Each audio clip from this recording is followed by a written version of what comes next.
YouTube was Mr. Borzell with a banger, back with another banger video. In this video, can Shakur Stevenson beat Tank Davis?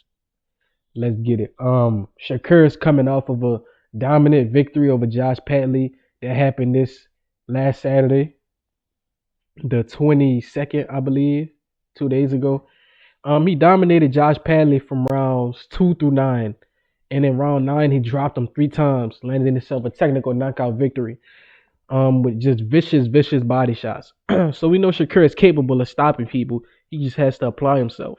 And back to the question, can he beat Tank Davis? Is it possible? Absolutely. But the likelihood of it happening, I don't know what the likelihood is. You feel me? If Shakur had power, without a chance, without a doubt, Shakur wins. But his absence of power leaves a lot to be desired in his game. Because guys who can punch can pretty much walk through his punch and take one and give one. You feel me? But Shakur's best skill set is his understanding of the line. Or one of his best skill sets is his understanding of the line, which is why it's so hard to hit him. Some guys have a bad understanding of the line, which is why they're vulnerable because they don't know what they're supposed to defend.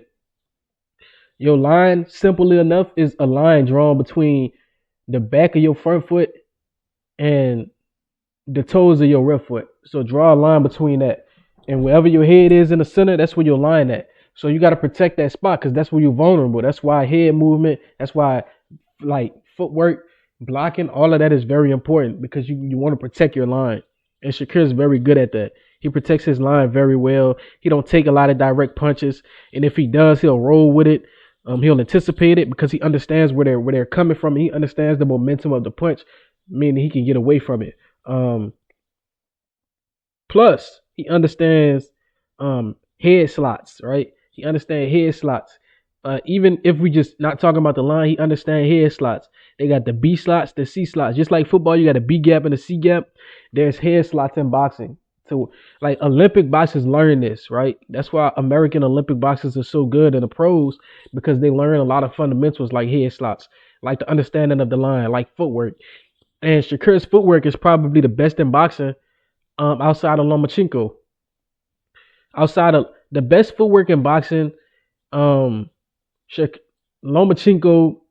Shakur Stevenson, Jesse Bam Rodriguez, and Dimitri Bivol. If you ask me, those 4 guys have the best footwork in boxing.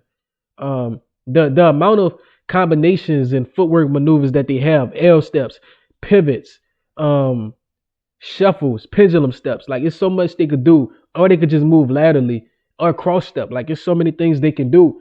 And Shakur Stevenson is the defensive nightmare. And we've seen Tank Davis struggle against Frank Martin. We've seen Tank Davis struggle against Frank Martin, and he only beat Frank because Frank stayed on those ropes. If he struggles against Shakur Stevenson, and Shakur Stevenson gets a 7-8 round lead and just gets away from Tank for the rest of the fight, what can Tank do about that? What can he and what will he do about that? He gonna have to try to hunt Shakur down and take him down, bro. And Tank Davis, we know his best skill set is his one punch knockout power. He can end any fight if he touch you right. And he has a wide variety of punches. So not only is he a hard puncher, he's a dynamic striker, right? Let me name some of his many punches. He got the gazelle hook.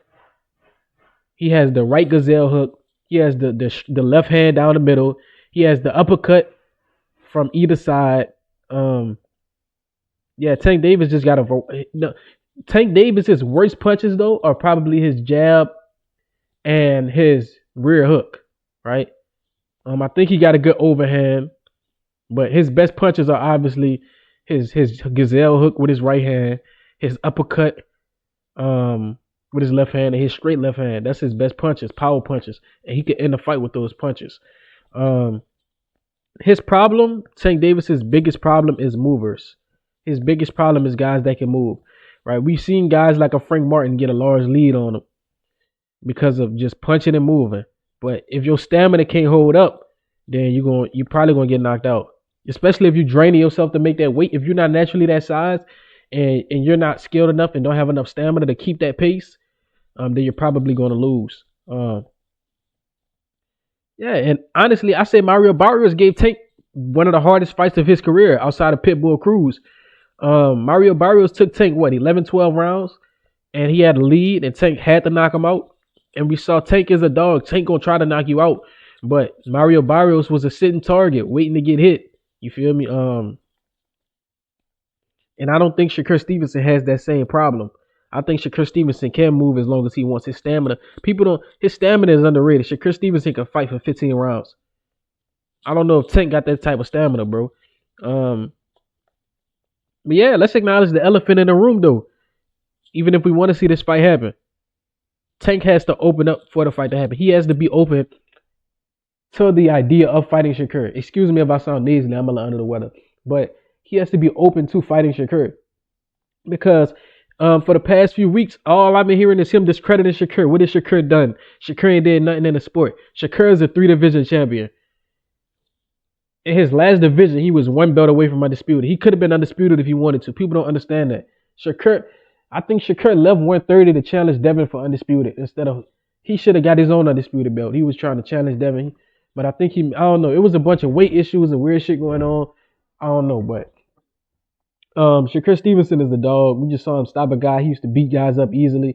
He beat guys up Tank size all the time. Right? Tank just got the power to demand respect. If Tank didn't have power, Shakur Stevenson will run through him. But Tank had that equalizer, and that's that power. So this should be a very interesting fight. What's most likely to happen? A very late stoppage. If that doesn't happen, I have Shakur Stevenson by decision. You feel me?